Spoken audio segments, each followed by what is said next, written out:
오늘 말씀은 1편 1절에서 3절까지 짧습니다. 함께 짧으니까 교독하도록 하시죠. 네. 교독이 아니라 합독하도록 하겠습니다. 네, 시작.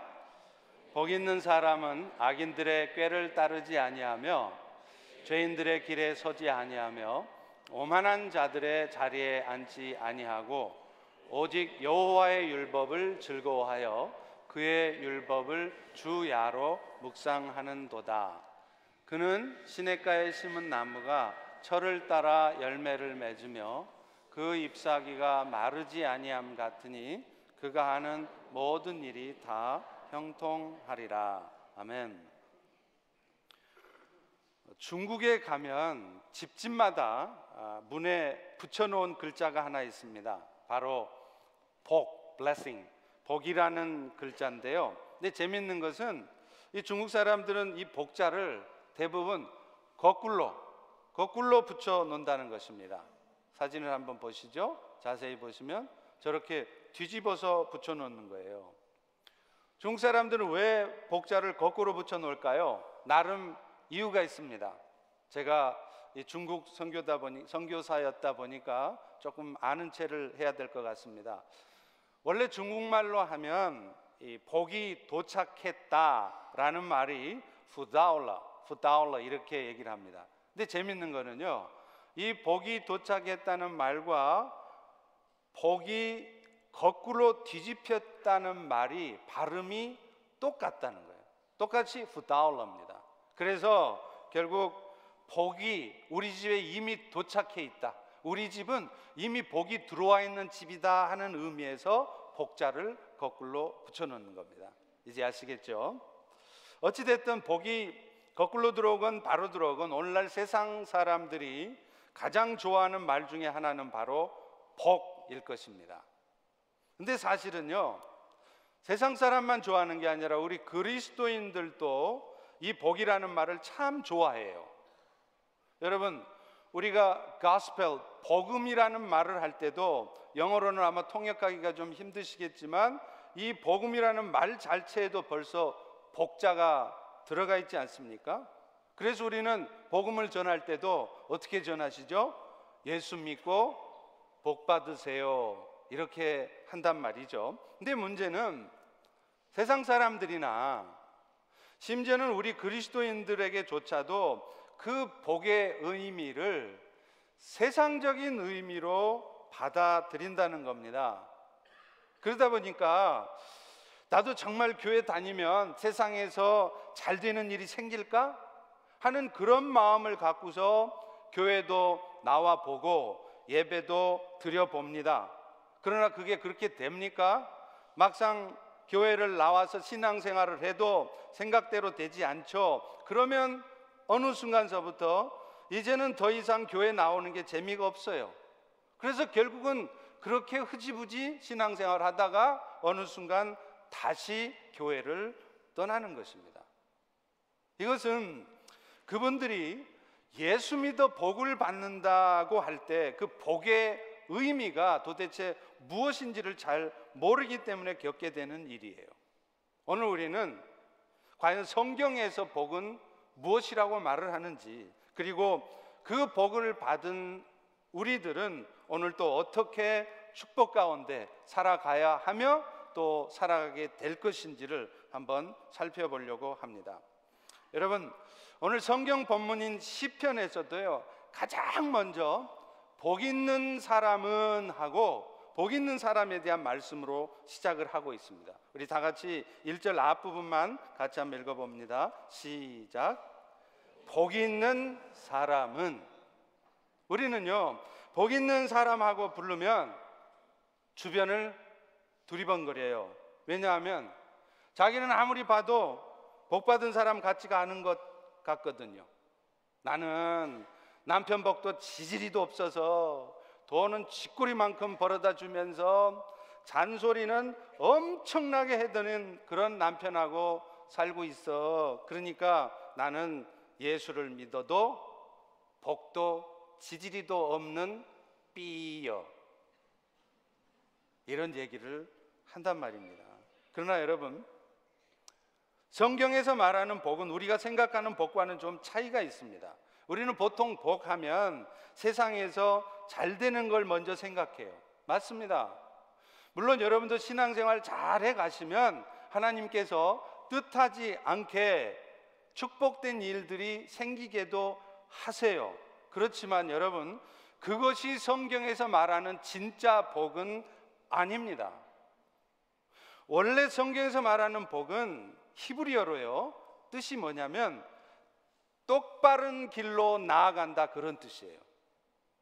이 똑바른 길로 나아간다라는 뜻을 가진 동사 아스와르라는 동사에서 비롯된 말입니다. 그래서 그 아스와르의 명사형이 아슐레이인데 이게 바로 복, blessing이라는 뜻이에요.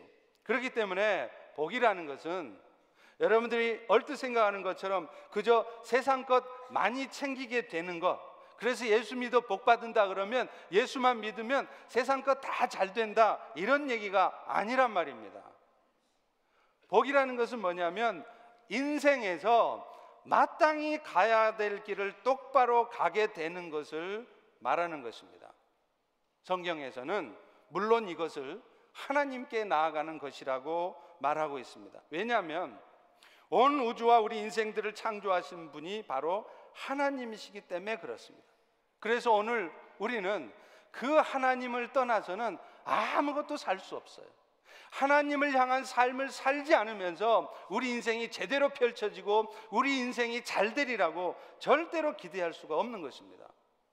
그런데도 안타깝게도 오늘날 세상의 사람들은 우리의 삶의 근원이 되신 하나님을 향해서 나아가지 못해요.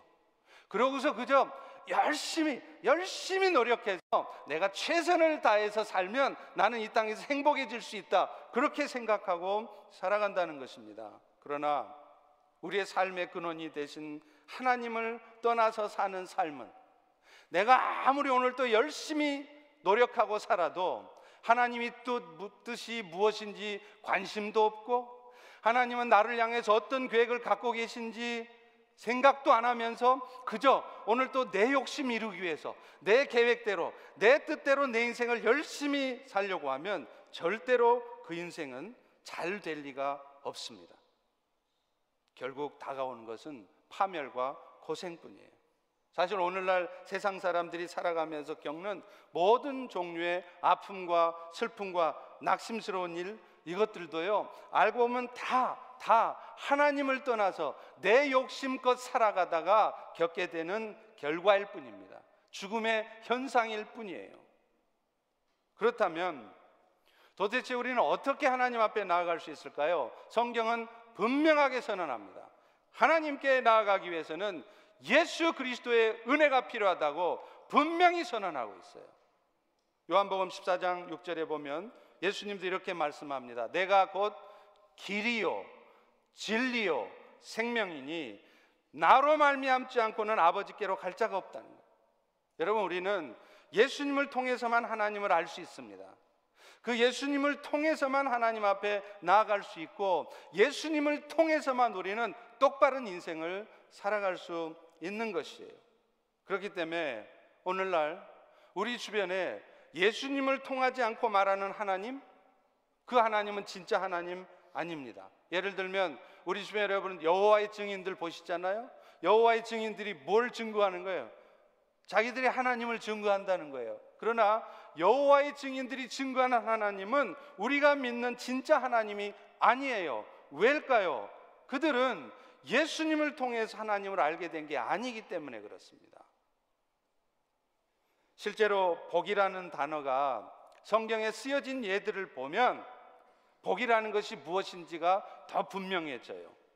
창세기 2장 3절에 보면 하나님께서 세상을 다 창조하시고 난 다음에 말씀을 하세요. 뭐라 그러시냐면 하나님이 그 일곱째 날을 복되게 하사 거룩하게 하셨으니 그 날에 안식하였더라.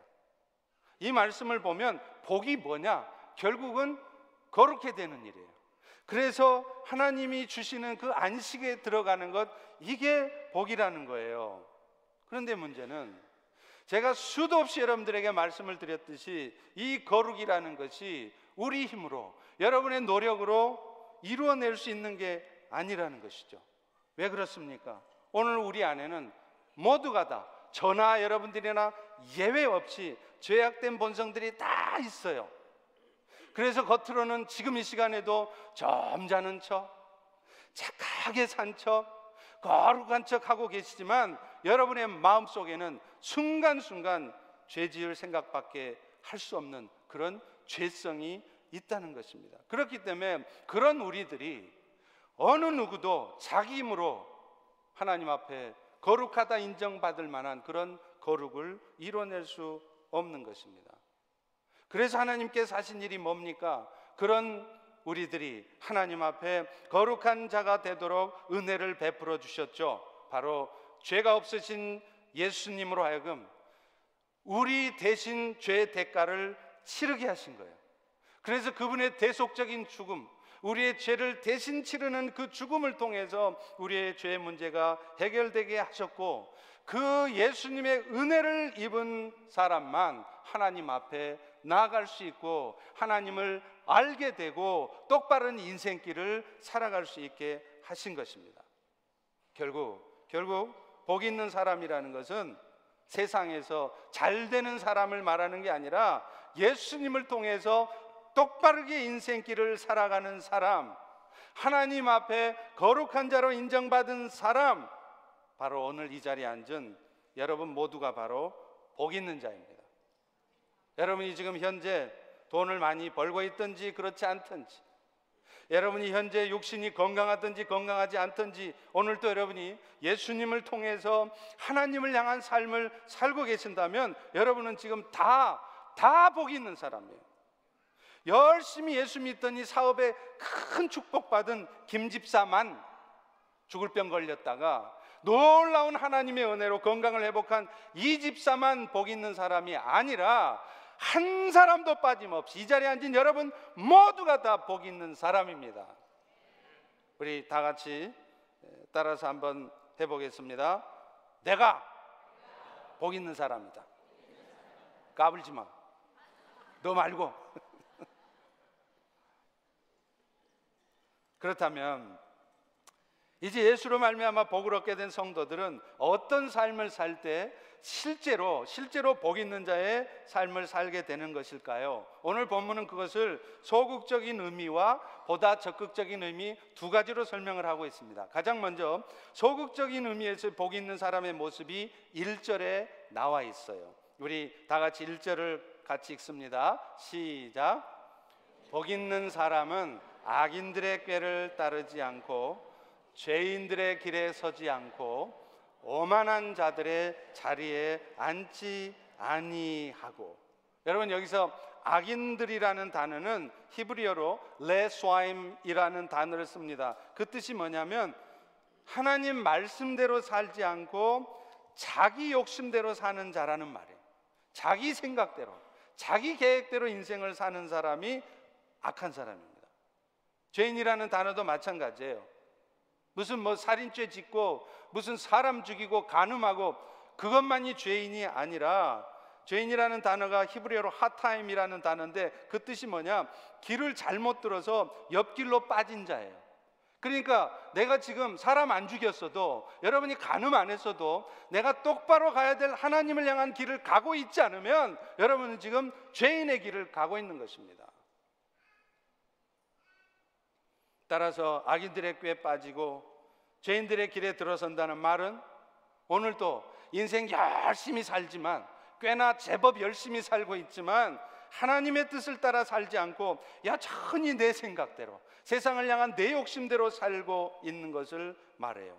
그런데 성경은 분명히 말하고 있습니다. 그런 인본주의적인 생각, 내 뜻대로 사는 인생에는 결코 축복스러운 결말이 없다는 거예요. 뭔가 잘 되는 것 같지만 좀 지나 보세요. 결국에는 그것 때문에 또 다른 고통과 아픔을 겪게 돼 있습니다. 그리고 내 뜻대로, 내가 바라는 대로 되지도 않습니다. 특별히 여러분들이 정말 예수로 말미암아 이미 복을 받은 그리스도인들이라면 절대로 여러분의 뜻대로 여러분 인생 되지 않습니다. 뭔가 여러분 뜻대로 되는 것 같아도 그것이 하나님의 뜻하고 상관이 없는 것이면 그것 때문에 여러분은 더 고통스러운 일을 나중에 반드시 겪게 돼요. 좋은 일이 아닌 거예요. 그렇기 때문에 진짜 복 있는 사람은 어떤 사람이냐? 어찌하든지 악인들의 꾀를 쫓아 살지 않고 죄인들이 쫓아 사는 그런 세상의 삶의 방식으로 살지 않는 사람입니다. 우리는 야곱의 모습을 통해서 악인들의 꾀를 쫓을 때 어떤 결말을 얻게 되는가를 확인하게 됩니다. 여러분, 원래 야곱의 아버지 이삭은요, 쌍둥이 아들들이었던 야곱과 에서가 태어날 무렵에 이미 하나님으로부터 메시지를 들어요. 어떤 메시지입니까? 큰 자가 작은 자를 섬길 것이라. 다시 말하면 야곱이 동생으로 태어나지만 장자의 축복을 받을 놈은 에서가 아니라 야곱이라는 메시지를 이미 이삭은 하나님께 받았어요. 그런데 그 이삭이 나이가 많아서 눈이 어두워지니까 눈만 어두워지는 게 아니라 영적인 눈도 어두워진 거예요. 그래서 형 에서를 불러다가 뭐라 그럽니까? 에서야, 네가 나를 위해서 사냥을 해서 고기를 만들어다가 주면 내가 너한테 장자의 축복을 해줄게. 분명히 하나님은 에서가 장자의 축복을 받는 게 아니라 야곱이 장자의 축복을 받는다고 분명히 말씀했는데 지금 이삭은 영적인 눈이 어두워져 버린 거예요. 그래서 그 에서가 잡아다 줄 고기, 그게 지금 눈이 들어오니까 하나님의 뜻이고 뭐고 자기 생각대로, 자기 욕심대로 에서한테 장자의 축복을 주겠다는 겁니다. 이 소식을 들은 야곱은 마음이 급해졌어요. 그래서 결국 야곱은 어떻게 합니까? 형 에서와 아버지 이삭을 속여서 마침내 자기가 장자의 축복을 받아내지 않습니까? 그러나 여러분, 이런 방법은 하나님의 방법이 아니었습니다. 이것은 악인의 꾀였습니다. 죄인의 길에 들어선 것이었어요. 그 결과 어떤 일이 벌어집니까? 야곱은 어떤 방법을 통해서라도 수단과 방법을 가리지 않고 선한 목적이라면, 그 뜻이 선한 뜻이라면 내가 장자의 축복만 받아내면 하나님의 뜻도 이루어지고 자신의 인생도 행복해질 거라고 생각했겠죠. 그런데 그것은 착각이었습니다. 그는 이런 악인의 꾀를 쫓는 그 일 때문에 오히려 그나마 갖고 있었던, 그나마 누리던 축복된 삶을 다 포기해야 됐어요. 그래서 완전히 빈털터리가 돼서 외삼촌 라반이 있는 하란 땅으로 쫓겨갔습니다. 그리고 그곳에서 그는 하지 않아도 될 생고생을 20년 동안이나 속임수의 달인 외삼촌 밑에서 고생하며 살았어요. 이유가 뭡니까? 뜻은 선하지만, 목적은 선하지만 하나님을 위한 일이다, 하나님이 기뻐하시는 일이다, 목적은 선했지만 그 방법이 악한 꾀였던 거예요. 하나님이 기뻐하시지 않은 방법이었다는 겁니다. 여러분, 이것이 바로 악인의 꾀를 쫓는 자들의 결말이에요. 사실 야곱도 하나님의 약속이 이루어지겠다는 마음으로 거짓을 행한 거죠. 아버지 이삭이 영적으로 눈이 어두워져 있으니까, 그래서 형 에서를 데려다가 장자의 축복을 주려고 하니까 저러다가는 큰일 나겠다, 그렇다면 내가 아버지를 속여서라도 하나님의 말씀이 이루어지게 해야 되겠구나, 그런 마음에서 속임수를 한 거 아닙니까? 그렇지만 여러분, 그런 상황에서도 복 있는 자라면, 복 있는 자가 마땅히 했어야 될 일은 철저히 하나님을 신뢰하는 마음으로 하나님의 때를 기다렸어야 합니다. 아무리 선한 목적, 나 잘 살자고 하는 게 아니고 이것도 다 하나님을 위한 일이야, 교회를 위한 일이야, 이런 핑계를 대면서 할지라도 그것이 속임수를 통해서 한 일이었다면, 악인들의 꾀를 통해서 하는 일이었다면 그것을 하나님이 기뻐하시지 않으시는 것입니다. 결말이 좋지도 않습니다. 결국 이것은 복 있는 자라면 어떤 선한 목적을 이루고자 하는 일이라도 악인들의 꾀를 쫓아서 하면 안 된다는 것을 보여주는 거예요. 때가 되면 하나님께서 친히 당신의 약속하신 것을 이루실 것을 믿고 악인의 꾀를 동원해서까지 그것들을 이루어 가려고 해서는 안 되는 것을 말하는 것입니다. 오늘 여러분은 지금 악인의 꾀를 쫓고 계시지는 않습니까? 여러분도 모르는 사이에 그것이 죄인의 길에 들어서는 것인 줄을 뻔히 알면서도 이것이 결론은 교회를 위한 일이다, 하나님 나라를 위한 일이다라는 그런 위안 가운데 그 과정에서 잘못된 방법을, 잘못된 삶을 살고 계시지는 않습니까? 오늘 이 말씀을 듣고 돌아서십시오. 여러분 뜻대로 절대로 되지 않습니다. 그리고 그것이 결국에는 여러분의 인생을 더 고통스러운 파멸로 몰고 갈 뿐입니다. 또 있습니다. 복 있는 사람들은 주변의 사람들이 혹시 악인들이 그런 꾀를 꾸미고 있을지라도 그런 것들을 무서워하거나 두려워해서도 안 된다는 거예요. 시편 기자는 37편 7절에서 9절에 이렇게 말합니다. 여호와 앞에 잠잠하고 참고 기다리라. 악한 꾀를 이루는 자 때문에 불평하지 말지어다.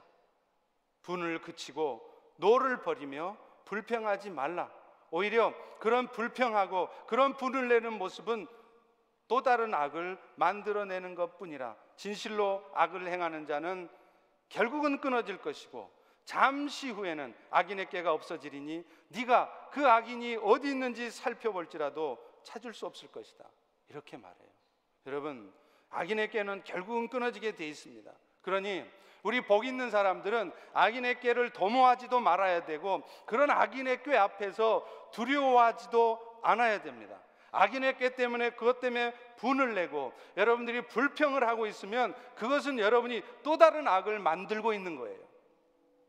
악인들이 아무리 꾀를 내고 수를 부려도 결국은 하나님은 그 모든 악한 일들이 당신의 선한 뜻이 이루어지도록 사용하실 뿐이기 때문에 그렇습니다.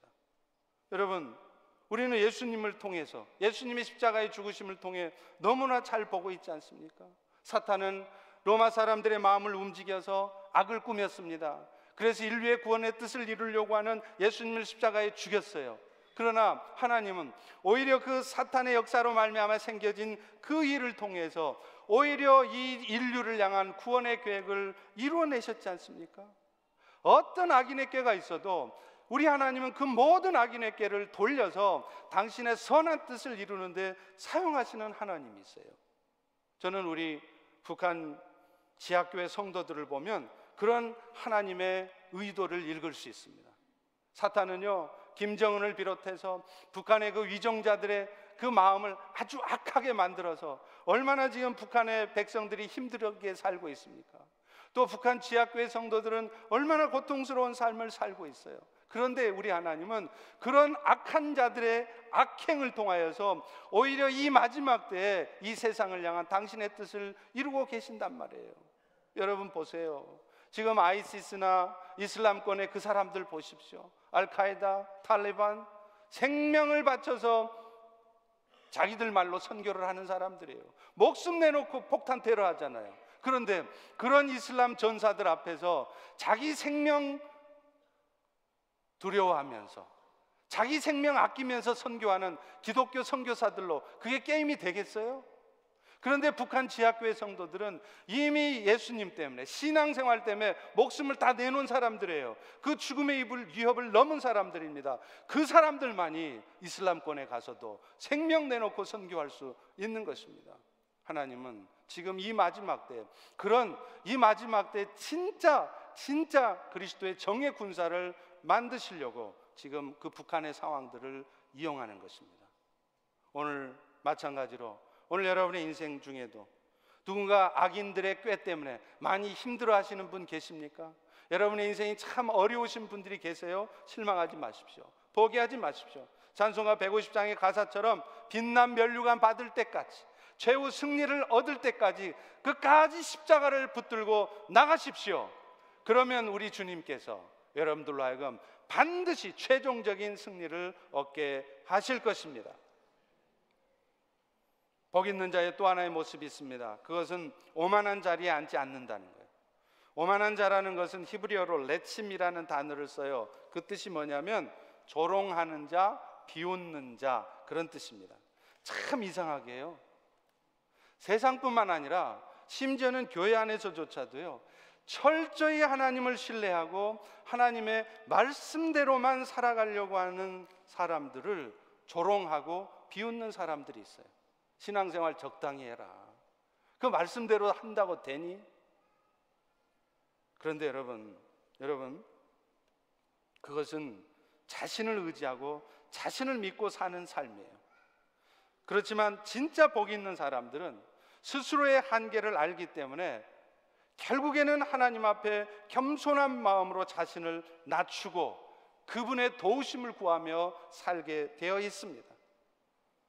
시편 39편 4절 5절에 보면요, 다윗은 하나님 앞에 이렇게 고백을 해요. 여호와여, 나의 종말과 연한이 언제까지인지 알게 해 주셔서 내가 나의 연약함을 알게 하소서.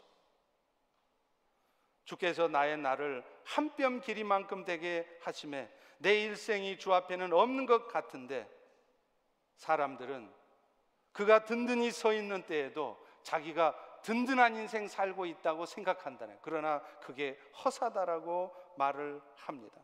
여러분, 우리 인생이 별거인 것 같아도요, 하나님 앞에서는 한 뼘밖에 안 되는 인생이에요. 뭐 대단한 인생 아닙니다. 천년만년 사는 인생도 아닌 거예요. 그 짧은 인생 살면서도 우리는 우리 생각에 이만하면 든든하다, 그렇게 생각하며 산다는 거예요. 젊은 시절 나름대로 열심히 일해서 돈 좀 벌어 놓으면, 그래서 집이라도 몇 채 장만해 놓으면 그거 보면서 세상 즐기려고 그래요. 든든하게 생각하는 거예요. 그런데 여러분, 성경에 뭐라 그러냐? 그거 다 허사라는 거예요. 한순간에 날아갈 수 있는 거라는 겁니다. 실제로 그렇지 않습니까? 한국의 최순실이 한번 보세요. 지가 오늘날 자기 인생이 이렇게 될 줄 꿈이나 꿨겠어요? 여러분도 마찬가지입니다. 지금 든든하게 보이는 그것 때문에 든든하다 생각하실 일이 아닌 거예요. 그리고 무엇보다도 오늘 우리 모두에게는 반드시 종말이 오게 돼 있습니다. 이거 하나만 생각해도 간단하잖아요. 그런데 사람들은 너무나도 뻔한 이 사실을, 반드시 다가올 우리 인생의 종말을 의식하지 않고 그저 이 땅에서 내 뜻대로 열심히만 살아간다는 것이죠. 마치 천년만년 살아갈 것좀 말이죠. 언제 죽을지도 모르면서, 당장 내일 죽을 수도 있는데 말이죠. 그래서 다윗은 그런 어리석은 오만한 삶을 살지 않으려고 뭐라 그럽니까? 오 주여, 나로 하여금 내 인생의 한계를 늘 알게 해주시옵소서. 내가 뭐 잘하는 것 같고 뭐 잘 되는 것 같아도 결국에는 나는 한계적인 인생을 살 뿐이고 하나님의 은혜가 아니면 나는 아무것도 아니라는 것을 늘 깨달아서, 그래서 늘 겸손하게 하나님의 도우심을 구하는 그런 사람이 되게 해달라고 구하는 겁니다. 사랑하는 성도 여러분, 진짜 복 있는 사람은 어떤 사람이냐? 자신의 한계를 아는 사람이에요. 그래서 하나님을 떠나서는 내 뜻대로는 아무것도 안 된다는 것을 알기에 늘 하나님의 도우심을 구하며 그 은혜 앞에 나가는 사람인 것입니다. 이제 시편 기자는요, 보다 적극적인 의미에서 복 있는 자의 삶을 말을 해요. 우리 다 같이 2절을 읽어봅니다. 시작. 오직 여호와의 율법을 즐거워하여 그의 율법을 주야로 묵상하는도다. 이 율법이라는 단어가 히브리어로는 토라예요. 이 토라라는 말이 좁은 의미에서는 모세가 지은 5권의 책 창출 레민신을 말합니다. 그러나 보다 광범위한 넓은 의미로는 하나님께서 우리 인생들에게 주신 계시의 말씀 전부를 말하는 것이죠. 그런데 사실은 오늘 우리가 그 하나님의 말씀을 즐겨 듣고 늘 묵상해야 되는 이유가 분명히 있습니다. 왜냐하면 그 하나님의 말씀을 즐겨 듣지 않으면 나도 모르게 악인의 궤에 빠지고 나도 모르게 죄인의 길에 들어서고, 그러면서도 내가 지금 죄인의 삶을 살고 있다는 것조차도 모르면서 오만한 자리에 앉아 있게 되는 것입니다. 여러분, 우리 모두는 예수님의 십자가의 은혜로 의로운 자가 되었습니다. 그렇지만 저를 포함해서 우리 모두가 실제로 의로운 자가 된 거 아닙니다. 우리 안에는 하나님의 영, 성령께서 자리하고 계십니다. 그렇지만 지금 이 순간에도 여러분 안에는 여전히 죄악된 본성도 함께 있어요. 그걸 어떻게 할 수 있습니까? 여러분이 예수 믿은 다음에는 한 번도 죄 지을 생각 안 하셨나요? 예수가 여러분 안에 쑥 들어오니까 그 다음서부터는 전혀 나쁜 짓 할 생각이 안 들던가요? 아닐걸요? 왜 그렇습니까? 여러분 안에는 예수님의 영도 있지만 성령도 있지만 악한 본성도 여전히 있단 말이에요. 그 악한 본성이 오늘 여러분의 삶에 여전히 작동될 수 있다는 거예요. 다만 차이점이 있다면 우리는 성령의 도우심을 통해서 그 악한 본성을 이겨내 갈 수 있다는 것뿐이지, 여러분 안에 예수만 믿으면 전혀 죄 지을 생각도 안 나고 여러분의 삶이 완전히 거룩해지고 그런 것은 없습니다.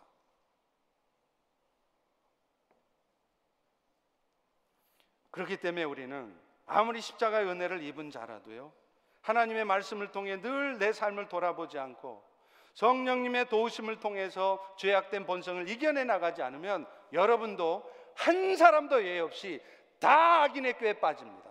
죄인의 길에 들어서는 거예요. 여러분, 다윗을 보세요. 다윗이 얼마나 훌륭한 왕입니까? 그런데 그 훌륭한 왕이 무슨 짓을 합니까? 자기의 충성스러운 신하가 전쟁터에 나가서 죽으라고 싸우고 있는데 지는 왕이라는 작자가 그 신하의 아내를 범해요. 이게 말이 되는 일이에요? 다윗이 할 짓이라고 생각이나 됩니까? 그런데 왜 상상도 못할 이런 악행을 왜 다윗이 했습니까? 이유는 딱 하나입니다. 하나님의 말씀 듣기를 즐겨하지 않는 거예요. 그러니까 그런 악에 빠지는 것입니다.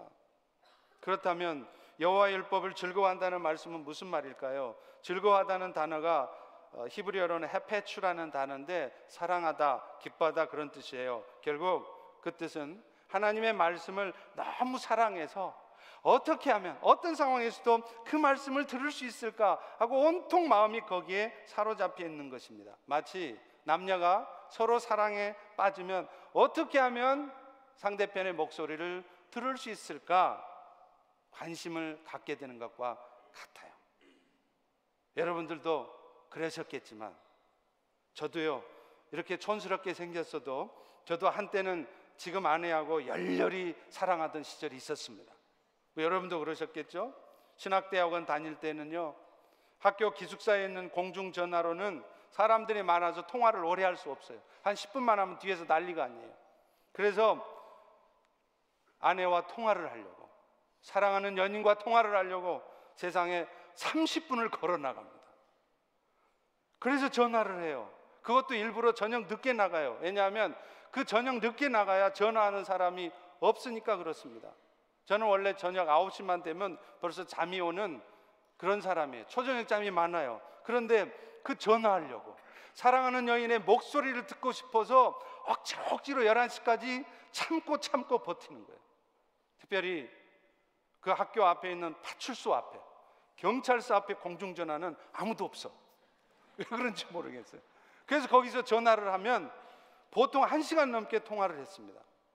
지금 생각해 보면 나도 그런 꿈 같은 시절이 있었구나 생각이 됩니다. 지금은 뭐 일이 있어서 아웃 오브 타운 하면 뭐 전화는 그정 돌아올 때까지 전화 한 통 안 해요. 아니면 해도 1시간이 아니라 1분 안에 끝납니다. 다 잘 있지? 나도 잘 있어. 끊어. 근데 어찌됐건 여러분, 우리가 하나님의 말씀을 즐거워한다는 것이 바로 이런 것입니다. 아무리 거리가 멀어도요, 내가 오늘 하루 종일 일하느라고 너무 피곤해도요, 그분의 목소리가 듣고 싶어서 잠을 참아가며 30분을 애써서 걸어가서 1시간 넘게 그분의 말씀을 들어도 또 듣고 싶은 마음, 그것이 바로 여호와의 말씀을 즐거워하는 것입니다. 오늘 여러분은 그렇게 하나님의 말씀을 즐거워하고 계시나요? 주야로 묵상한다는 것은 늘 하나님의 말씀을 입술에 두고 깊이 생각한다는 거예요. 묵상한다는 단어가 히브리어로 하가라는 단어인데요, 그 뜻이 말하다, 중얼거리다 이런 뜻이에요. 그러니까 하나님의 말씀을 늘 입술로 중얼거리면서 늘 그 말씀을 생각해 보는 거, 이게 묵상이에요. 그렇기 때문에 오늘 복 있는 자는 어떤 자냐? 늘 하나님의 말씀을 사모해요. 그 말씀이 아니면 나는 금방 악인의 꾀에 빠지고 금방 나도 모르게 오만한 자리에 서고, 그러니까 하나님 말씀 듣기를 사모하고, 그래서 하나님의 말씀이 선포되는 자리를 사모하고 늘 그 들려진 말씀을 마음에 새기면서 내가 이 말씀대로 살고 있나 겸손하게 그 말씀을 받아들이면서 자기의 삶을 돌아보는 것, 이것이 복 있는 자의 삶입니다. 근데 사실 그렇게 하는 것이 의외로 쉽지 않은 것도 사실이에요. 왜 그런 줄 아세요? 하나님의 말씀이라는 것이 우리에게 항상 은혜가 되는 것만은 아니더라고요. 어떤 때는요, 굉장히 그 말씀이 들려질 때 부담스러울 때가 있어요. 그리고 심지어는 상처가 될 때도 있습니다. 예를 들어 볼까요? 예수님은 분명히 말씀하십니다. 내가 너희를 사랑한 것 같이 너희도 서로 사랑하되 왼수도 사랑해라. 그런데 오늘 지금 내 마음은 왼수를 사랑하기는커녕 왼수 얼굴 보기도 힘들어. 보기만 하면 속이 뒤집어지는데, 그런 상태에서 왼수를 사랑하라는 이 말씀이 들리겠습니까? 그러니까 그 말씀을 피하고 싶은 거예요.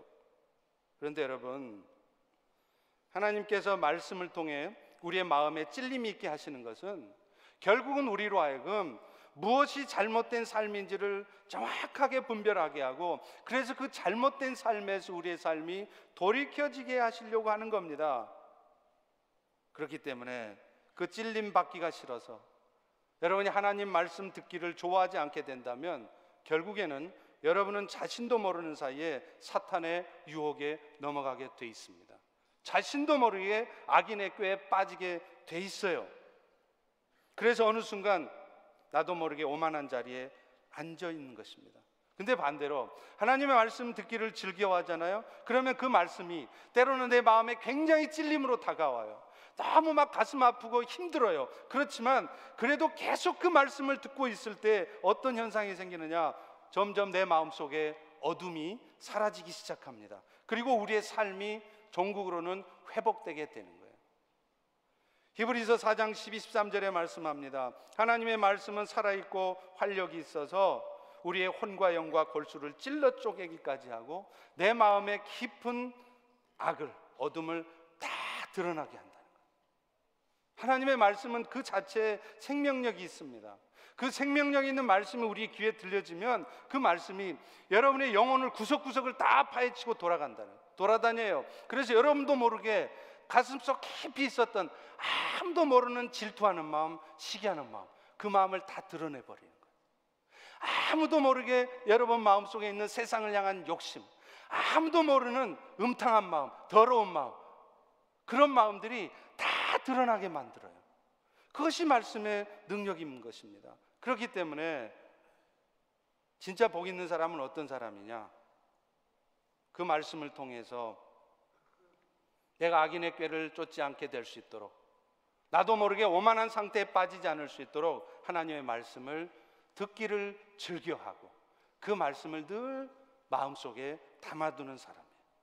그런데 우리가 이렇게 율법을 주야로 묵상하고 즐거워해야 되는 또 하나의 이유가 있습니다. 그것은 우리의 삶에 열매가 맺혀지기 위해서도 필요해요. 우리 다 같이 3절을 한번 읽어보겠습니다. 시작. 그는 시냇가에 심은 나무가 철을 따라 열매를 맺으며 그 잎사귀가 마르지 아니함 같으니. 여러분, 시냇가에 심은 나무 보셨어요?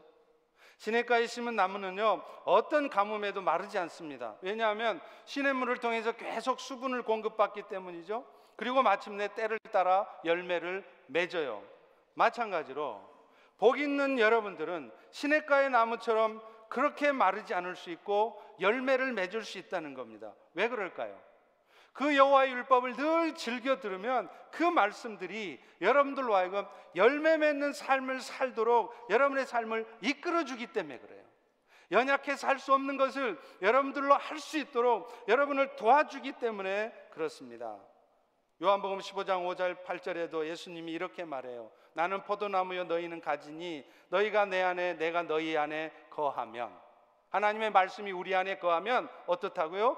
열매를 많이 맺나니 너희가 열매를 많이 맺을 때 내 아버지께 영광 받으실 것이고 너희가 그제서야 비로소 내 제자가 된다는 거예요.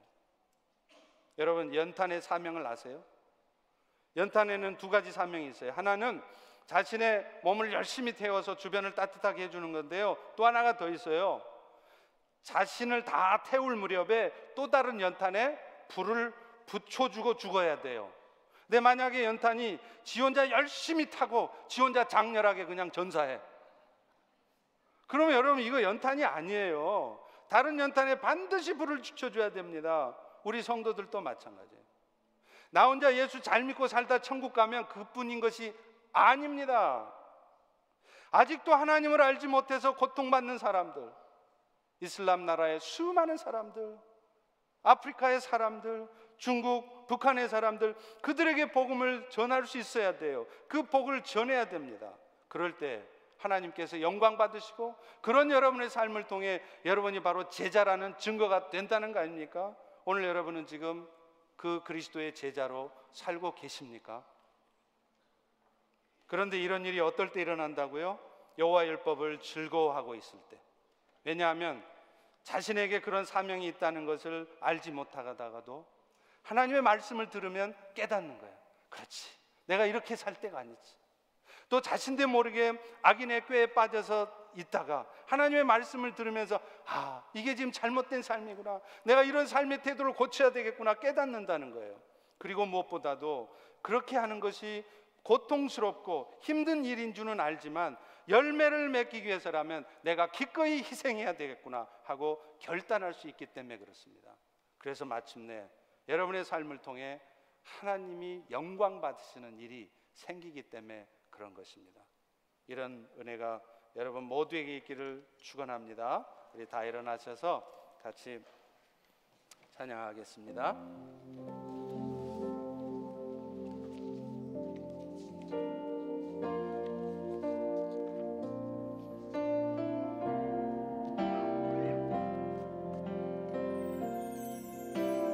나의 모습, 나의 소유, 주님 앞에 모두 드립니다. 모든 아픔, 모든 기쁨, 내 모든 눈물 받아주소서.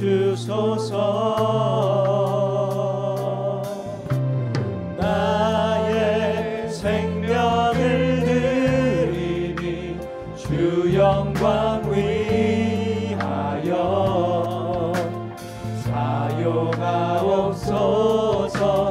내가 사는 날 동안에 주를 찬양하며 기쁨의 제물 되리. 나를 받아주소서.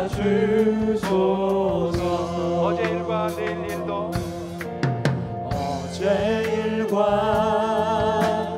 내일 일도, 꿈과 희망 모두 드립니다.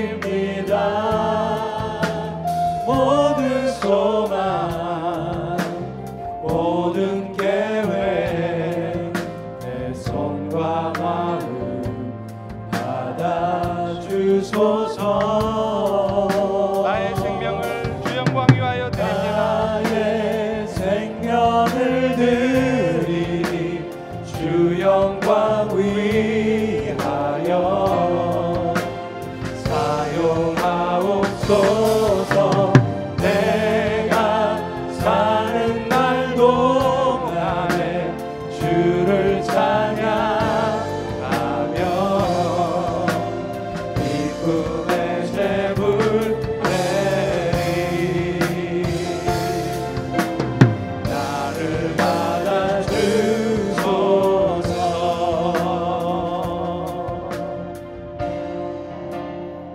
이 시간에 우리 같이 한번 기도하기를 원합니다. 여러분, 오늘 말씀을 들으면서 여러분 마음속에 어떤 찔림이 계신가요? 많이 부담스러우세요? 많이 힘드세요? 그럴 수 있습니다.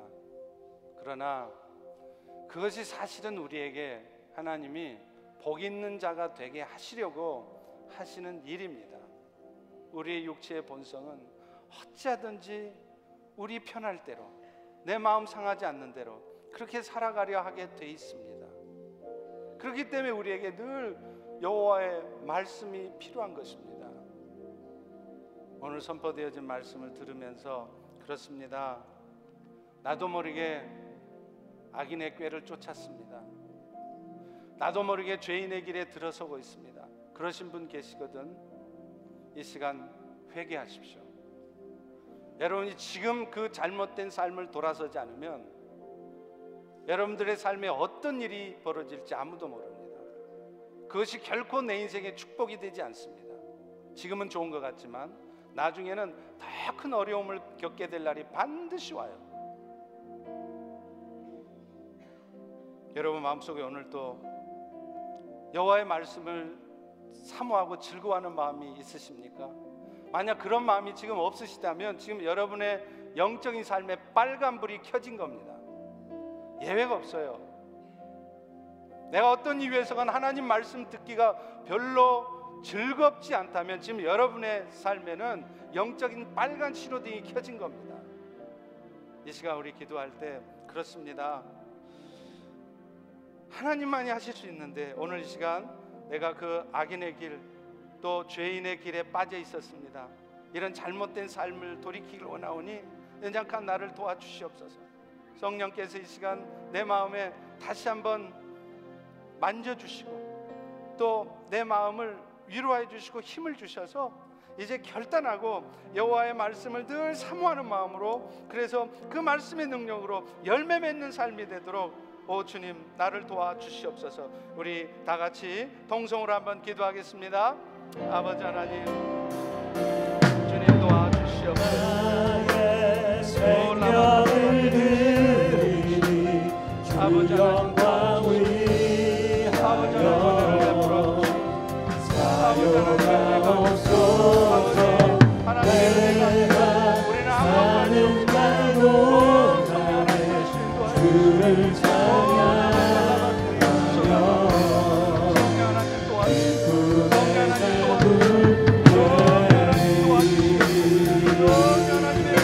나를 받아주소.